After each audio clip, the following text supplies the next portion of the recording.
Thanks for joining us again. We have with us the accomplished Dr. Phil Prater.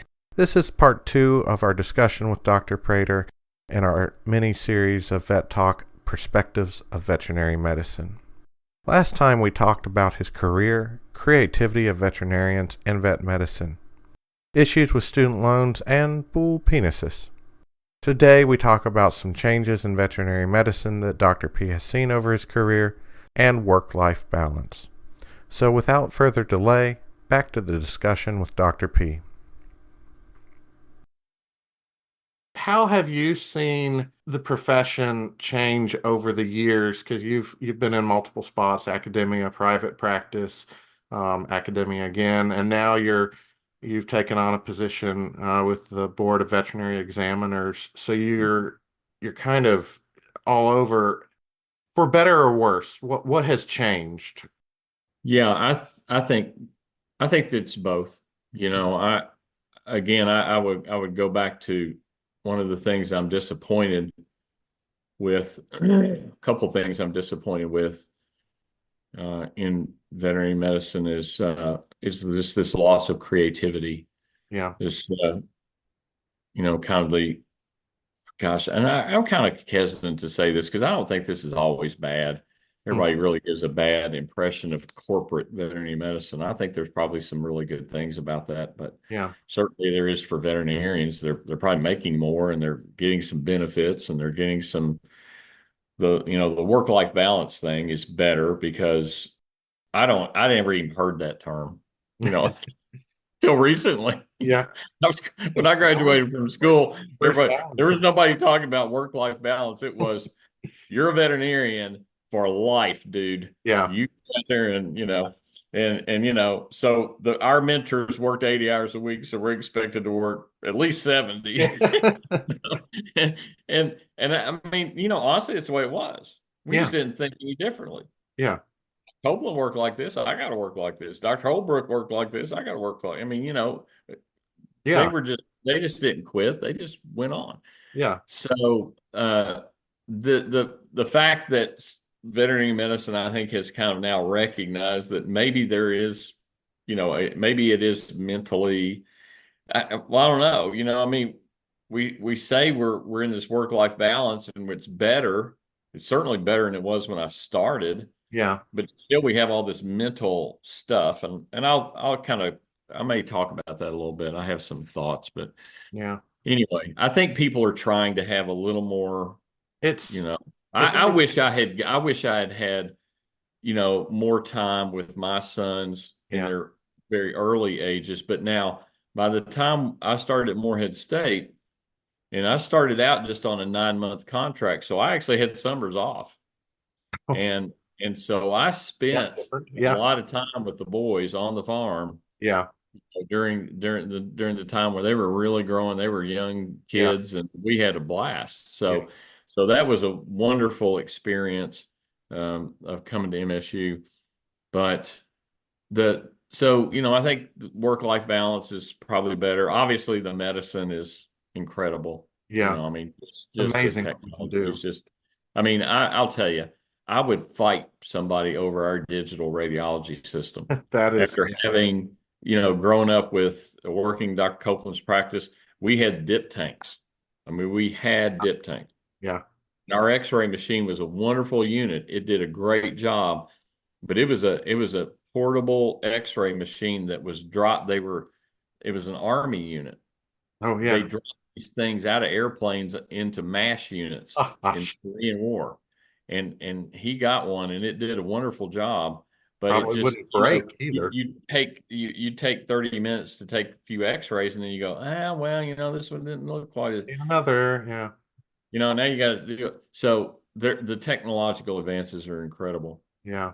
Yeah. Um, but the downside is obviously, and we've already talked about this creativity. Just not having all those things makes you work toward finding an answer. I always called myself Dr. MacGyver. There were times where you just didn't have everything, Yeah. and you just had to do it. You had to do it the best you could. If you had a Leatherman on your side, you were apt to do surgery with your Leatherman. Yeah. So I think that creativity and just that the relationship building, it seems to be like the relationship building was based on more trust than it is, oh, she loves my fur baby. Yeah. Um, there was just this ability to deal with people and go, and the people knew you were doing your best, Yeah. and doing your best was enough. Yeah. And now doing your best sometimes is not enough. Yeah. And that I think is So for a lot of veterinarians who are doing their best and then get, they're getting sued. yeah. Yeah. Yeah. My practice manager right now is also my sister, but we talk a lot. We feel like even in the time I've practiced, oh, I was going to say 10 years, but no, it's about 14 yet now. Transactional medicine. Yeah, Everything's very transactional, right. which it's hard to, Everything's got to be checked off. Everything's got to be charged for. yeah, If you just wanted to be nice and do a quick nail trim for somebody, that's gone. Don't do yeah, that anymore. So I think some of that creativity is lost. issue. The the one last thing I would say that I don't like about medicine today, it doesn't have anything to do with veterinarians or vet medicine, Yeah, but it's a drain on our society, and that is, if I had something go wrong at my clinic in Paris, Kentucky in 1990, yeah, I've always felt like I was a good communicator. hmm, And I would tell people, look, we're going to try this. And if this yeah, doesn't work, it may not work out. And then you just have those cases where out of the blue, just things. things go to Oh, crap on you. yeah, And then you have to get on the phone and say, hey, things went to pieces and I don't know why. I have no explanation. Everything looked great. And it just, you're going to come pick your dog up. It's in a black plastic bag. yeah, And and honestly, people at that point in time were, well, look, doc, don't worry about it. Things like that happen. yeah. It's always good because I was always trying to be compassionate, They trust it. portray my compassion to them. They trusted me. But even if they left mad, Yeah, which was not very often, thank God.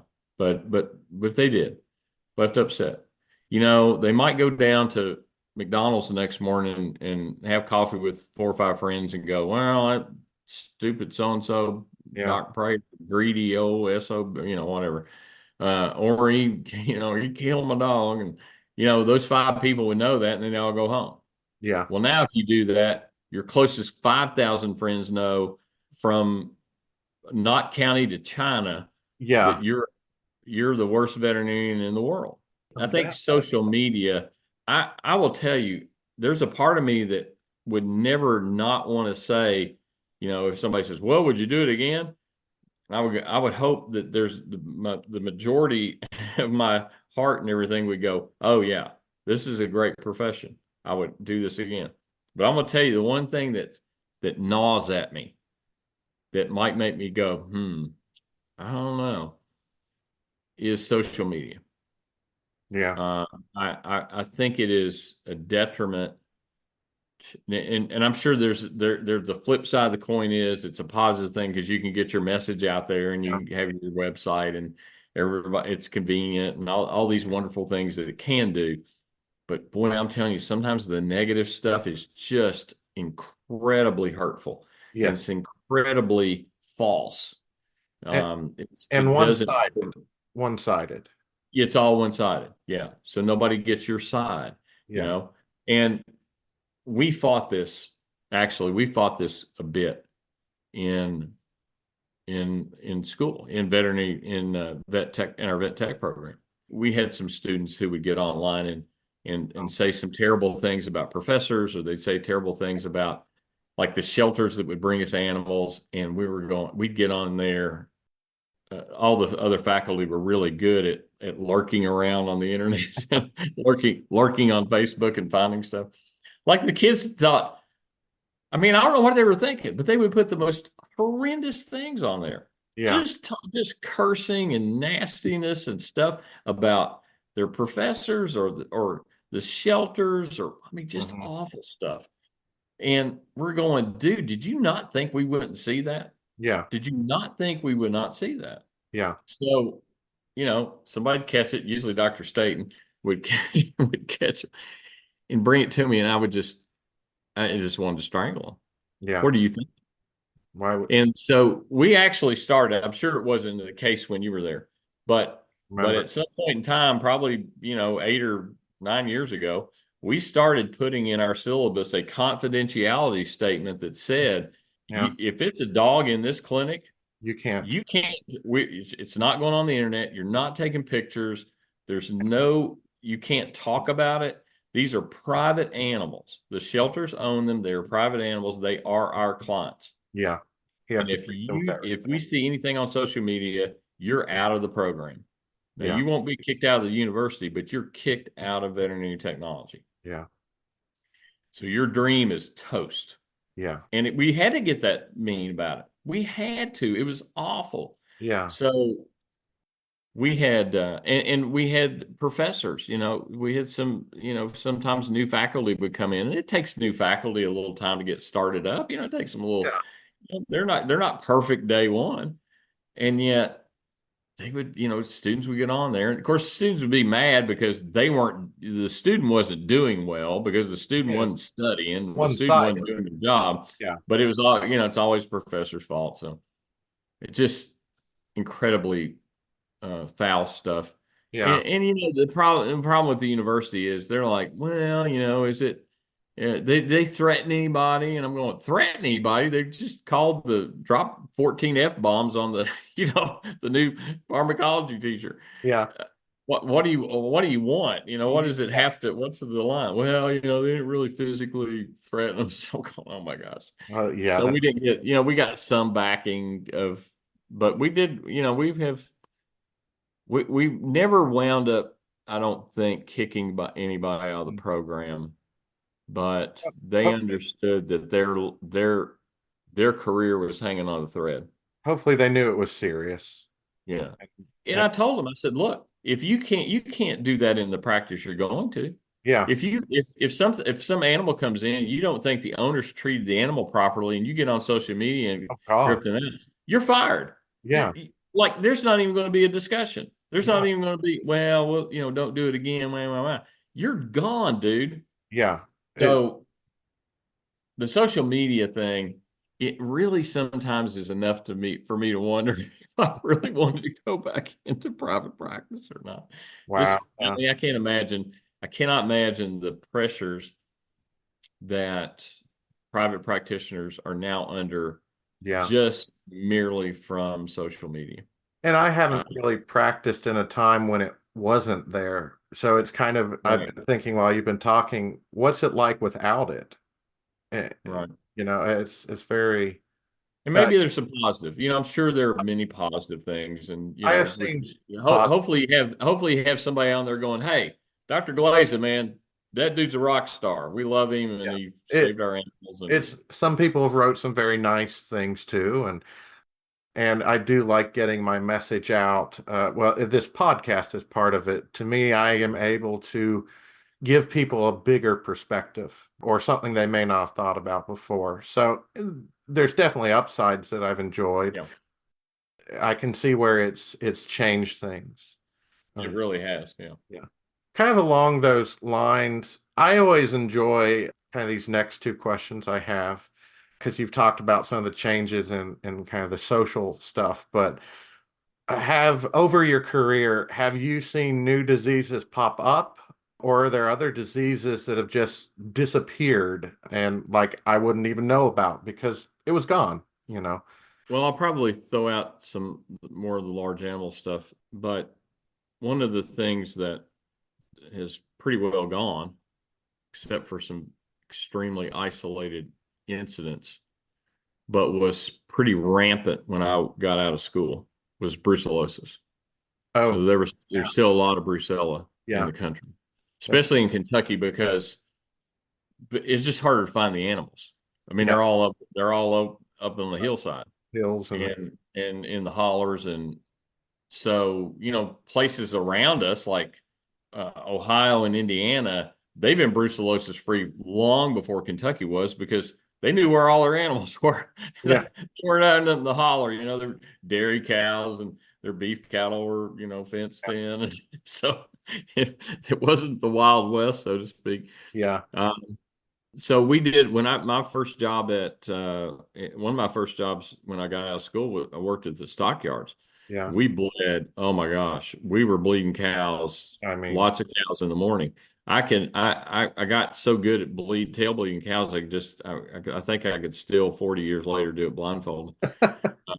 I'm not really good at anything else, but I could tail bleed a cow. And they would have a technician, there at the stockyards, and they do the little slide agglutination test yeah. and do it right there. And if you found one, there was a positive, then they'd run her back through and they put a big B on her cheek. They Right. brand. We hot branded. We still did some hot branding, and they'd hot brand a B on her face. Now she could go to slaughter. So you could eat a brucellosis positive cow Oh, because it's all in the reproductive tract. So as long as they went to a slaughterhouse that would remove all the reproductive organs, then the yeah. meat was still was acceptable. Yeah. But I just remember some people like their herds were kind of decimated by it. I mean, it was a really because the neighbor's bull that got brucella, it would break the fence down and come in. And I'll just maybe a real quick story. There was a client. There's not much dairy left in Kentucky, as you well know, but in Bourbon County, there's this lady and her husband. They had a registered purebred Jersey herd. Hmm. I mean, it was high, it was really top notch, Yeah. like decades old, Yeah. huge breeding books, like this thick of Wow. pedigrees.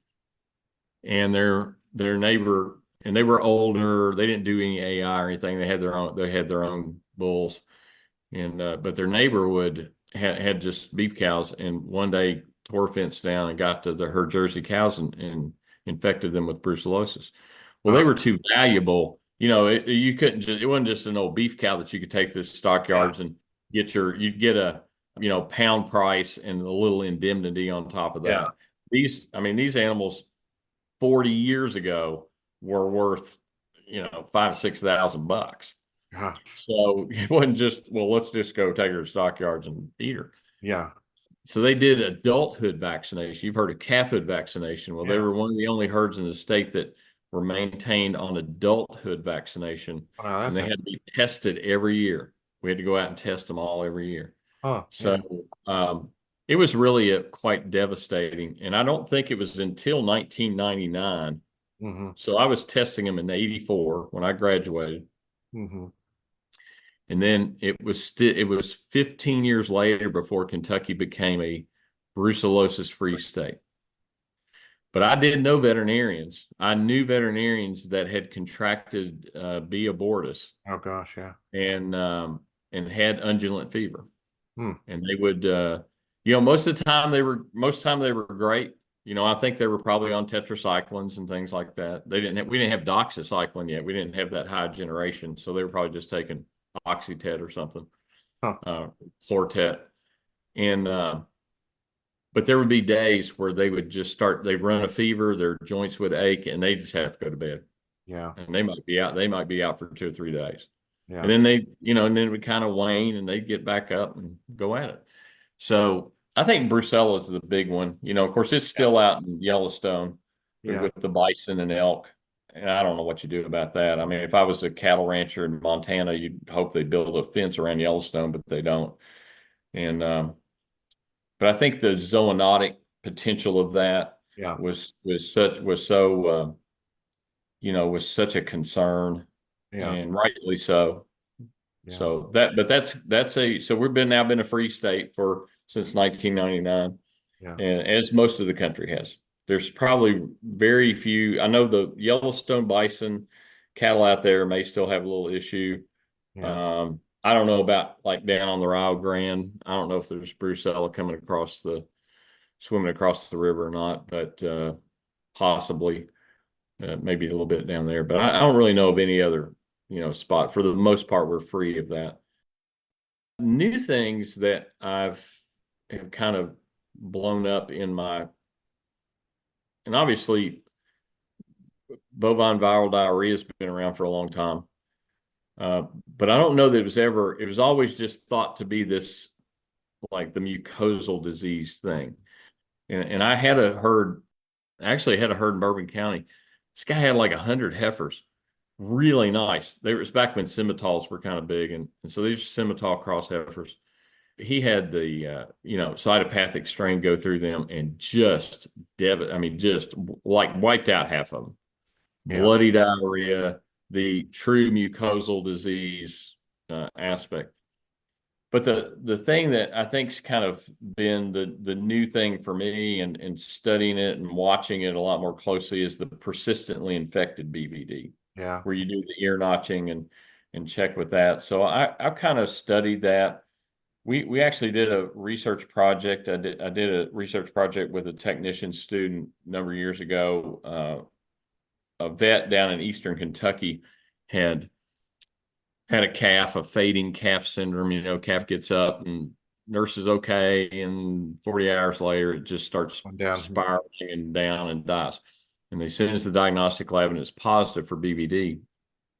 So I thought, wonder what our incidence of PI is, because, the cattle over here in Eastern Kentucky, they're a little bit rough. They're a little bit, not maintained, maybe as well as they are in Nebraska. And so we went through and we tested like 70 some mama cows on different farms, Mm-hmm. different areas throughout all these different counties, just a real broad spectrum analysis.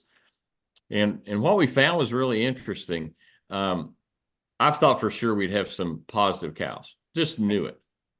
Didn't have a one. 73 tested, 0 positive. I was shocked Hmm. and dismayed because I was like, well, why do we do this? But there's two things that came out of it. There's two things that came out of that study that really impressed me. Number one, people in Eastern Kentucky don't go buy a lot of stuff and bring crap back to the farm. They raise their own things. Yeah. So keeping a closed herd is a huge, Yeah. huge biosecurity plus. Yeah. They didn't go to town and buy a bunch of stuff.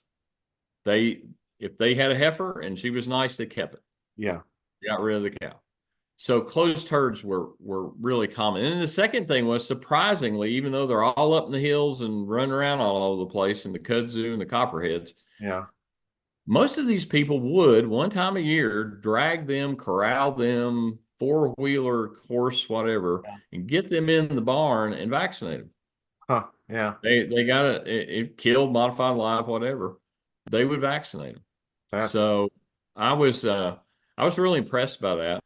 And also shocked yeah. Yeah. because of the bad reputation that most hill cattle get.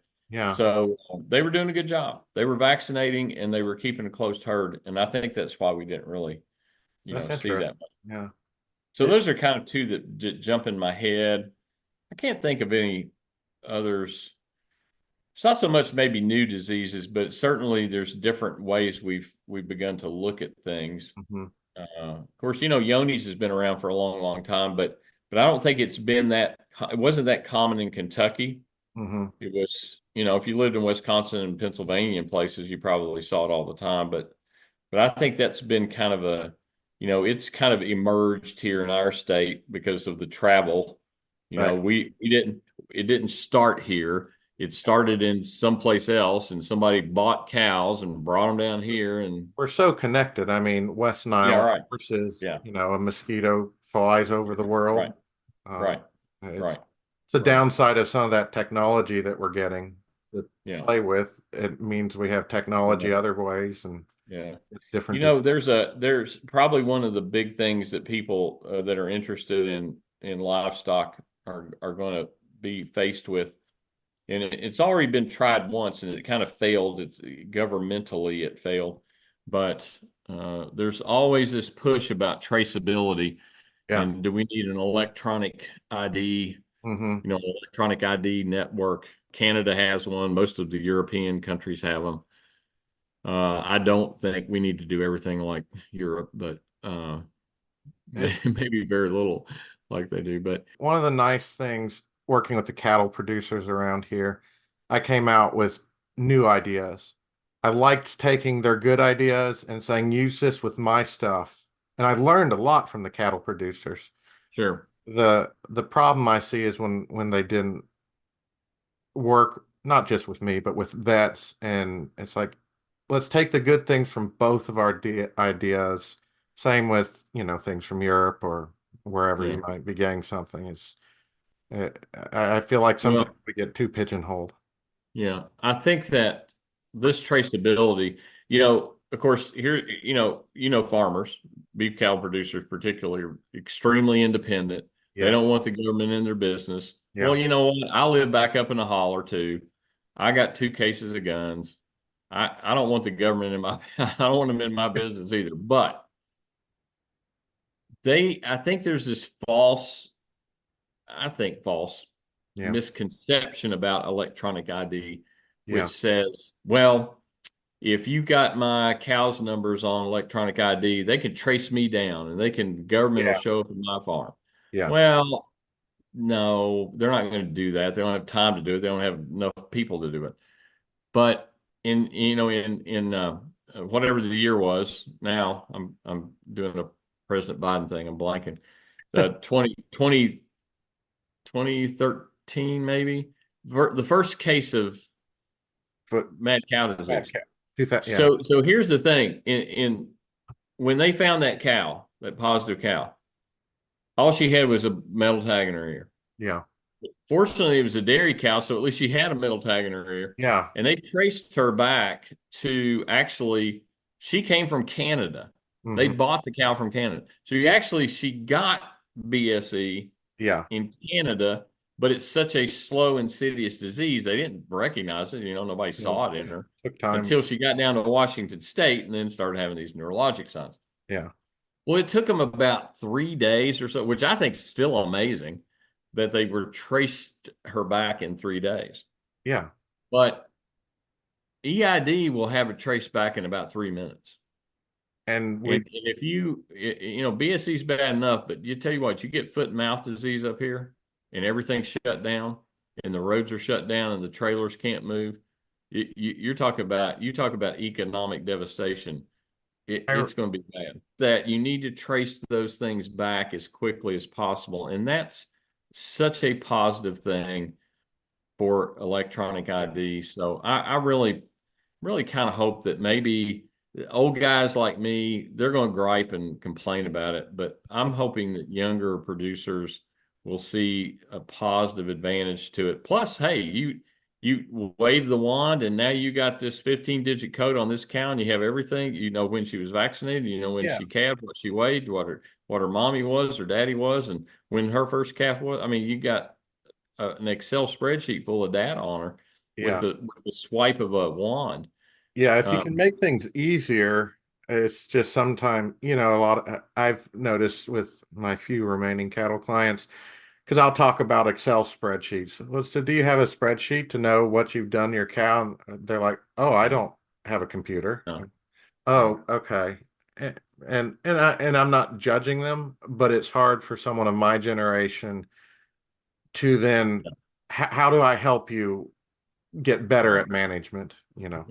Um, what Well, I about, mean, there are ways you can have a little, they oh make yeah, yeah, the there's RM makes books and stuff, so there are yeah, ways to keep better records. But anyway, that's just my little spiel on traceability. I think it's probably a worthwhile thing, but I agree with you on all that.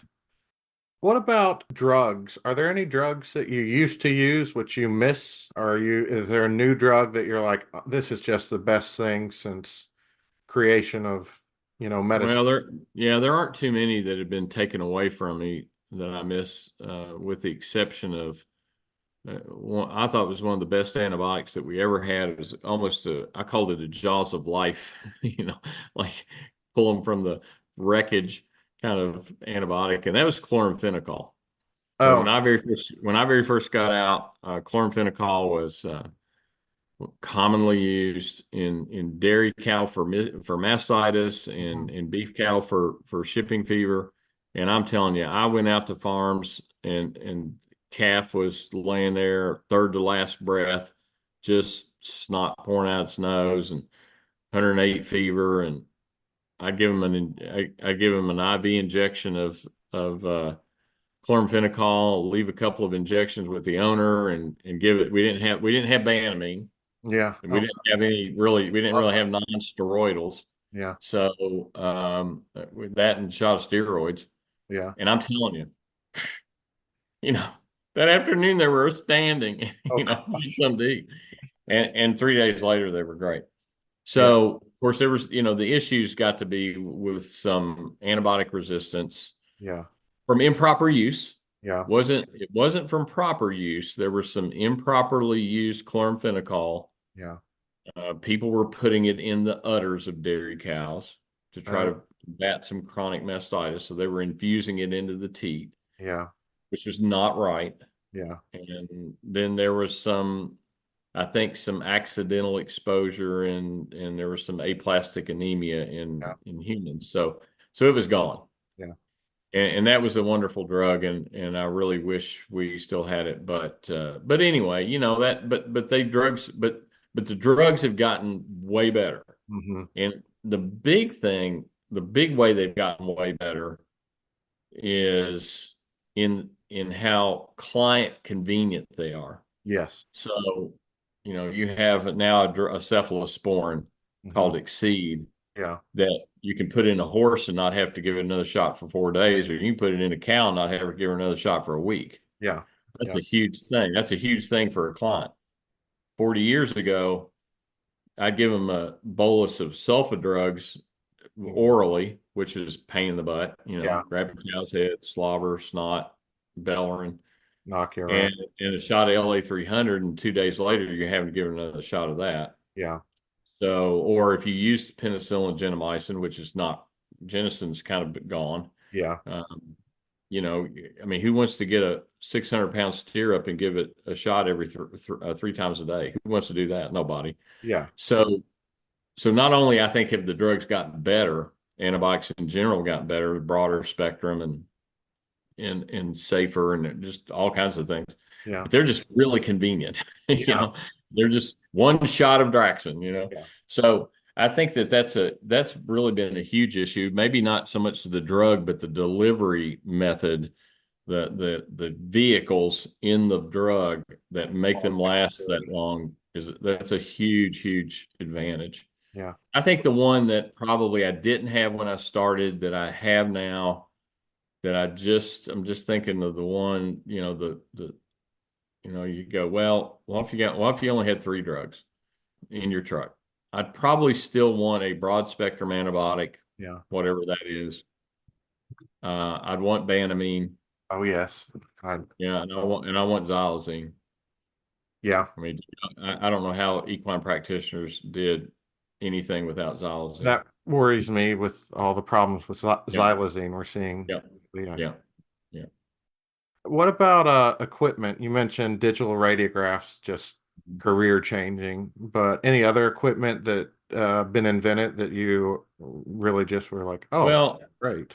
being a therogenologist, ultrasounds Well, yeah. become very important to me. I would caution young veterinarians to not run to it first. Mm-hmm. I Feel would it still first. develop. I would still develop my palpation skills as much as you can, Yeah. and then start out start out with palpation, and then back what you're palpating up with the ultrasound. Yeah. That's essentially how I was. I didn't really have, even though it was a residency training in mares, Yeah. I already done a decent amount of mare reproduction by the time I got to my residency. So they basically at UT, there was a thoroughbred farm there in Knoxville, Mm-hmm. and they said, "Here's the ultrasound, here's a bag of sleeves, here's a jug of lube, go get these mares pregnant." Yeah. And so what I wanted to do, I kind of I have like no discipline anymore. I'm not disciplined about for anything.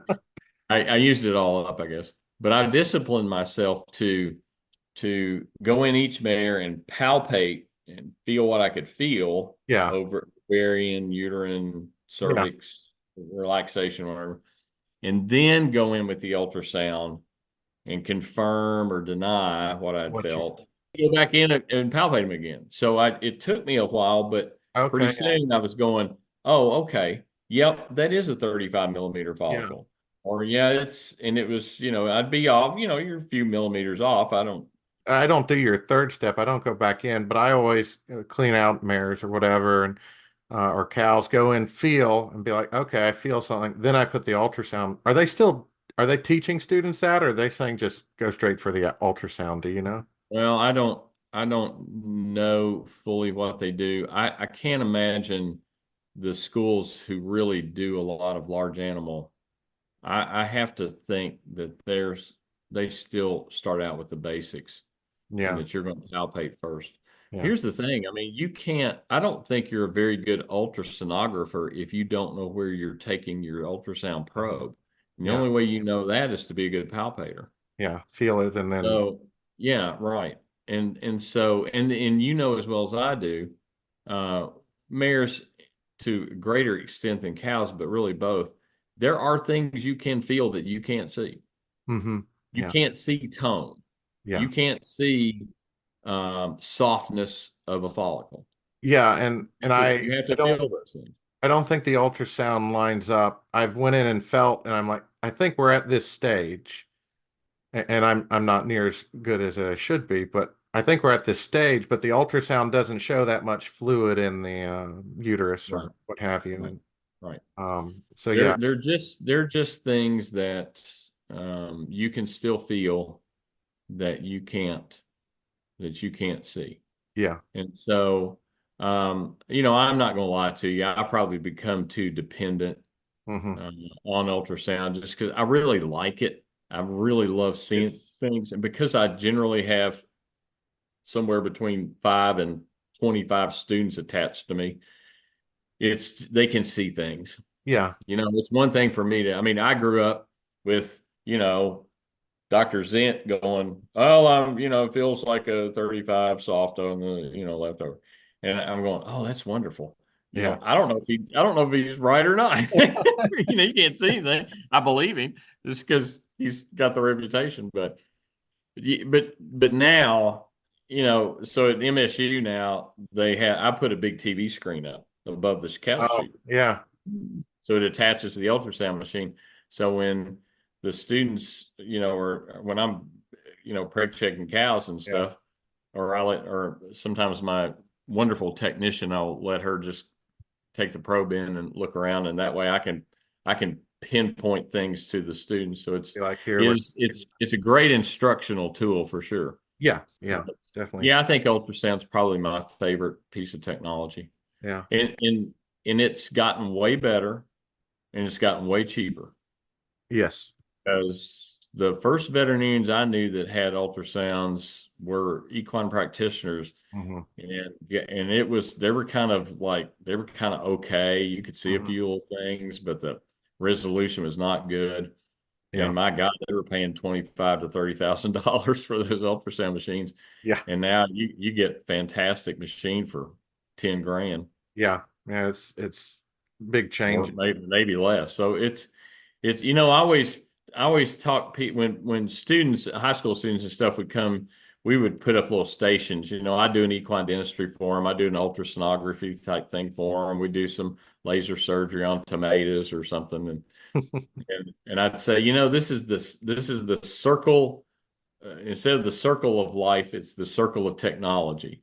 I said anything that's used on a human was tested on an animal first. There's hmm nothing nobody's going to put anything in your body.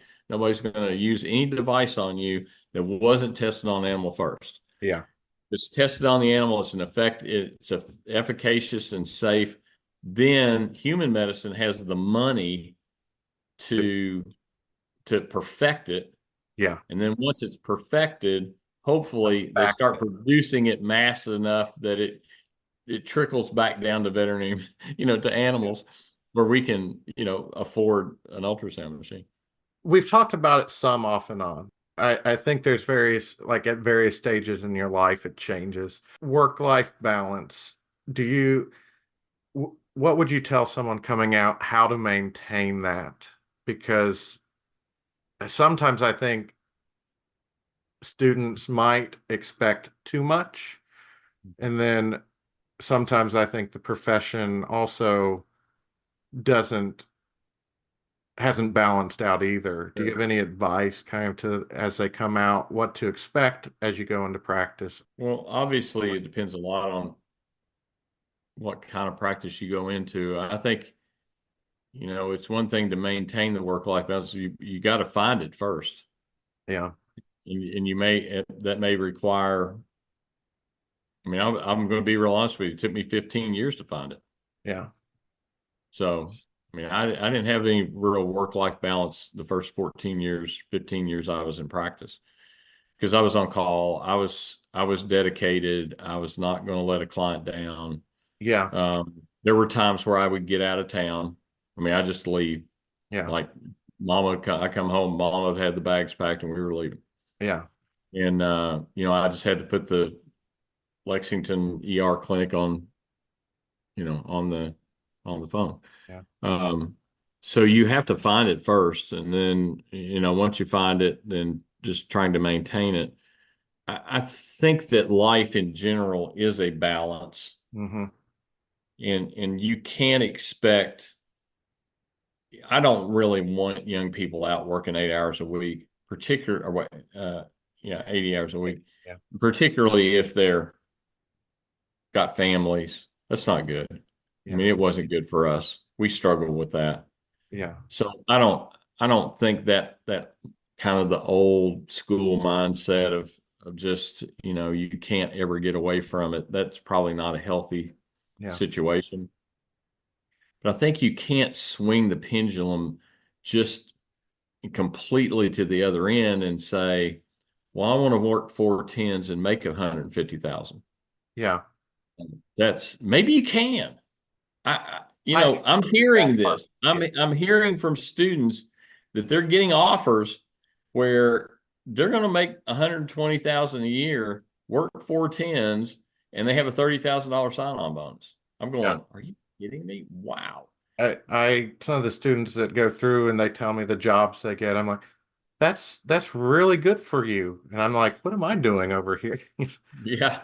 And But and again, in their defense, how are they going to get the $300,000 paid off? yeah, I mean, they've got big loans on board and stuff. Sure.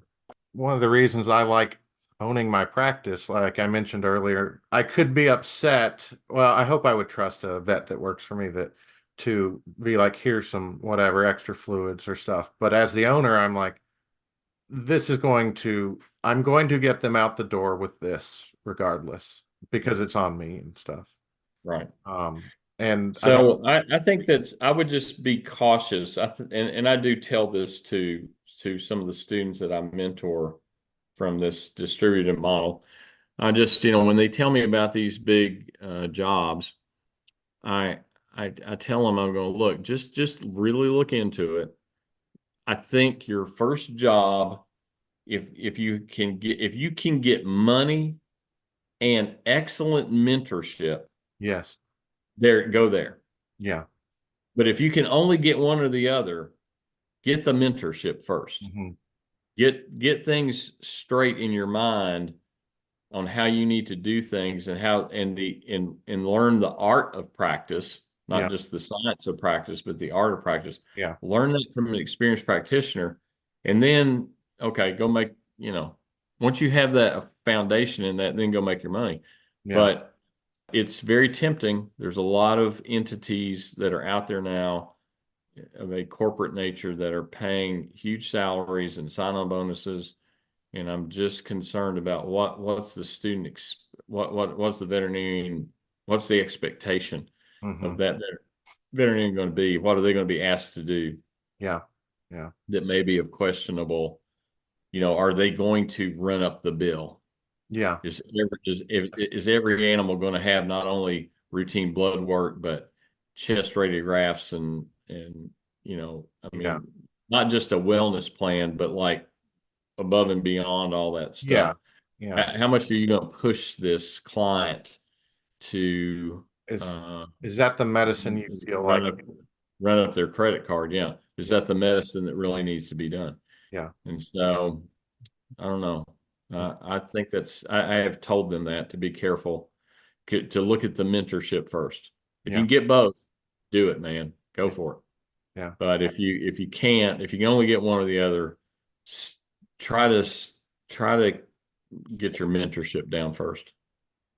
Do you have any warnings to the students coming out and entering the profession? Or maybe someone that is out and frustrated with the profession? Mhm. Well, I think there are more frustrated veterinarians, and the wall is debt, and the wall is, whatever that is, it's probably mostly debt. I would just tell them to, if you will find a good person that you can sit down and talk with, and kind of unload your frustrations on, your sounding board, that's going to be a good mentor. Listen to their advice, Yeah. because sometimes, some people unfortunately don't really like fixing their life. They just want to kind of keep going on, but they like griping about it. Yeah. Well, it's okay to gripe sometimes, but you really ought to not just gripe. You ought to gripe and fix it. Come up with a solution. Yeah, come up with a solution. Yeah. And so I would tell them that. I would say, if you could, I've had a couple of students. I do give this advice sometimes. I've had a couple of students. They didn't have families yet. Mm. Just graduated from vet school. They made a plan. They were going to pay the debt off. Both the students were somewhere in the 170, 180, $180,000 range Yeah. on their student debts. And they just decided that that was going to be the goal, and they were going to get paid off in a short period of time. Yeah. And they were just laser focused, and they jumped into good jobs, good mentored jobs, but high paying jobs. Yeah. Both were essentially in small animal ER. Yeah. And the one student was actually a very strong large animal student, Mm. very strong, Yeah. and really wanted to do that, but had this mission, and the plan was ultimately, to do that. But he just got this. He was mission minded, and Yeah. I'm going to get this loan paid off. And they jumped into these practices. They lived meagerly. They had one bedroom apartments. They did, because they didn't sleep there. All they did was come there and sleep, and then Yeah. they worked. And they knocked out $180,000 in about 5 years. Wow. And now guess what? It's unloaded. The burden is gone. Yeah. Now you want to go be an equine practitioner somewhere in, Weatherford, Texas? Sure, go do it. Yeah. Or you want to open up your cat clinic in Louisville? Go do it. Yeah. So, it get the debt paid off as quickly and reasonably as possible to unload that burden. Yeah. I remember Because, feeling much freer when I was able to pay sure, that off. sure. It was it It was was, some sacrifice, but then yeah, I was able to follow more of what I wanted. right. And I Um, don't really know, one thing that's changed, I didn't really think about this, Nathan, but this has been a huge, huge change, mhm. I think, in veterinary medicine. When I got out of school, most people's ideal situation was, well, I'm going to go work for somebody for a while, and then when that person is going to retire, I'll buy that practice, Yeah. or I'll go build my own practice. So practice ownership was generally a lot higher concept, Hmm. a lot more often thought about concept in my generation, that people wanted to own a practice. And now I hardly hear of anybody wanting to go in and owning a practice. Number one, because they got all this debt. Yeah. So now you got $300,000 debt load. Now you want to build your own practice. Well, who's going to loan you the money Yeah. for all of that? I mean, may happen, it may not. But that's a lot different. And I've advised some students, and particularly women. So I had a lot of complaints from female veterinarians, vet students. Well, I'm working at this practice and we all get along, but the old guy that owns it, and I'm thinking, honey, he's probably one of my colleagues. Yeah. This old guy that owns it, he just wants us to work all the time and blah blah. He's not very nice and okay. So I tell him, I said, look, the only way if you're unhappy with that kind of scenario, because obviously our profession is white and female. Hmm. It's white and female. Yeah. I'm not saying that to be racist or anything. I'm just telling you the facts. Where it is It's right white now. and female. If you want to, but the majority of practice ownership is probably still old white males, you Hmm. know. And I tell some of these female students, look, there's one way for you to change that scenario. Hmm. You own your own practice. Yeah. And a couple of them have indicated to me that their first jobs will be at all female owned practices. And I'm going, look, that's what you need to do because guess what? Yeah. When your kid's sick and snotty nose, and your husband may be out of town, and you got to take this kid to the doctor, all those other women in the practice, most of them probably had to take their kids to the doctor for their snotty nose too. They're going to understand. Yeah. They're going to say, "Look, honey, go take your kid. We'll catch up your work here. You Yeah. you just work an extra shift some other time, or Yeah. work a few hours extra, or whatever." But other women typically, I think, will understand, Hmm. especially when it comes to family and Yeah. having to, I mean, you can talk about, well, my husband will be a stay-at-home husband or whatever, but still, even at that, there, there's just something about being the mom in the situation that is necessary. And Husbands are not as, we are benefited to have wives. yeah, right. That's exactly right. So I think that practice ownership, they're going to have to start thinking about that a little bit more. If they want to control the scenario, got to own the practice. Yeah. I've heard a few talk about that, so hopefully that's a growing thing. Yeah, So I think it'd be good. I think it'd be yeah, good. yeah. Kind of my last question I always ask everyone is there anyone you want to thank for where you are in life or as a veterinarian? Because I know the people that have helped me, and I mean, my clinic was built by my dad and my sister and Sure. family, and we're all here because God has blessed the family through many things. Mm, So, but anyone you want to thank? Um, sure. Well, I mean, obviously under the umbrella of God's grace, all these people, are in my life. And, the one person that, because I don't think anybody really understands, unless you're a veterinarian, it's really hard to understand what makes us tick. yeah, Like, why in the world would you want to go out into a creek and pull a calf out of a cow's uterus at 3 o'clock in the morning by headlights? So there's just not a lot of people that understand that.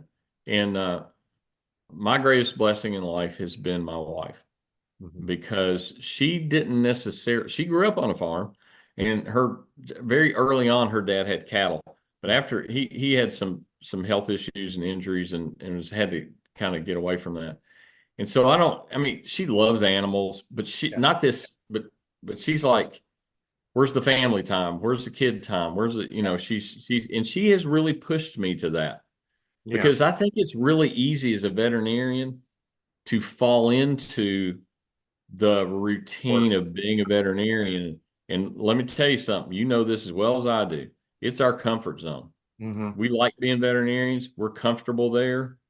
We yeah, go to cocktail parties. We talk about semen uterus, testing bulls, yeah, right? yeah, Everybody else is talking about, whatever. But that's our comfort area.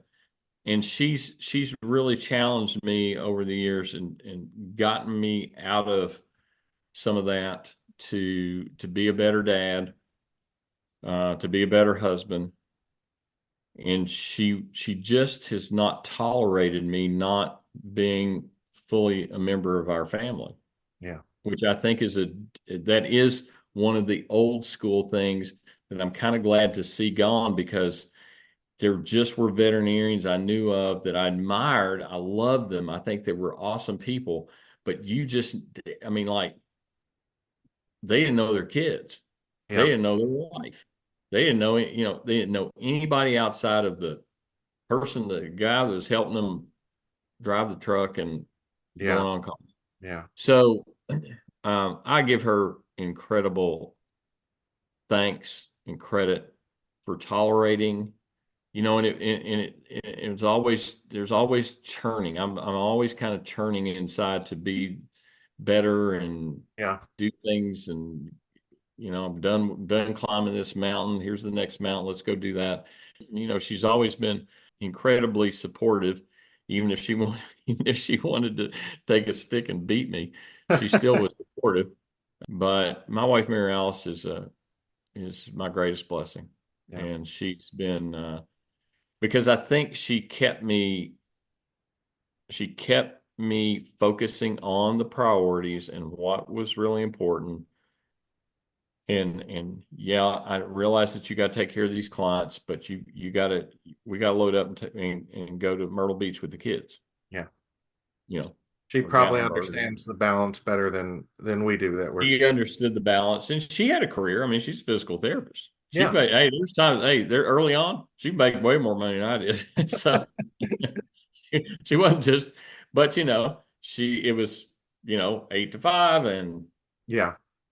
and maybe a weekend here and there, and that's not this constant 24/7 all the time Yeah. pounding that the veterinarians go through. So I just can't say enough about her. She's kept me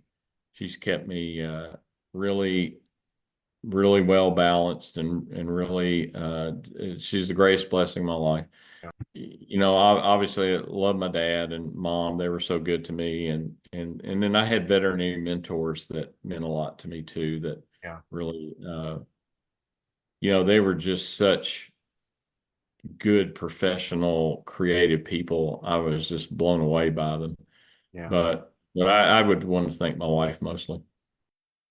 I know I will say this, she might be listening, but she deserves to hear it that ever since I've gotten married, I've felt more balanced. And that's Yeah, right, right. not that everyone has to get married to feel balanced, but I know that is No, no, that's true. But um, it's it's worked for me. yeah. Yeah. Thanks for listening today. I want to give a big thanks to Dr. P for being on the show and for him taking the time to tell stories and give us some perspective on vet medicine. I think he can give us all some valuable perspective. He works with so many veterinarians, he can see the big picture and then is able to communicate the big picture. I also listen to a YouTube channel called Men of the West. It's about Lord of the Rings, but at the end, the host always tells a moral to be learned from the stories and discussions he has. I'd like to adapt that tradition for today. We are all trying to find balance in our life. It's challenging because that's an ever-shifting goal and it's hard to obtain. I know I had become frustrated with vet medicine and to a point the world. My discussions with other vets throughout this season has helped me put my frustrations into perspective. I still have the frustrations, but I can see around them. It's helped me realize that I have to take the time to diagnose and understand myself and then make changes to make sure I can continue a healthy life. Once you've figured out what you need, working toward that goal and figuring out how to get to that healthy life will involve time and mistakes. Maybe some people will leave the vet field, or maybe they will learn to place boundaries at work. It's going to be different for everyone, and everyone's needs are different, and different at different times in their life. You must know yourself to be able to figure out how to go forward in this world. For Dr. Prater and myself, we look to God to help us with the guidance and inspiration on how to find that balance, as well as wisdom and strength to achieve that balance. I hope everyone listening is able to find strength and inspiration to find your own balance. To me, Dr. P's life is an example on how to live. He surrounds himself with those that give freely, and he gives freely back himself. There are good people in the world and working in our field. All my interviews have shown me that a balanced life is different for everyone, and we don't find it immediately. We must learn and grow and continue our search for balance one day at a time. I'm Dr. Nathan. Thanks for listening. I hope our discussions are valuable to you and aid in giving perspective. If you want to contact us, please reach out to theveterinarypodcast@gmail.com. You can find a complete list of the podcast episodes on SoundCloud. If you find this information helpful and want more content, please join our Patreon, patreon.com/theveterinarypodcast. And don't forget to follow our Facebook page, facebook.com/theveterinarypodcast. As always, thanks for listening, and I hope this information is helpful to you. If you do find it helpful, please like it, share it, so other people may find it helpful as well.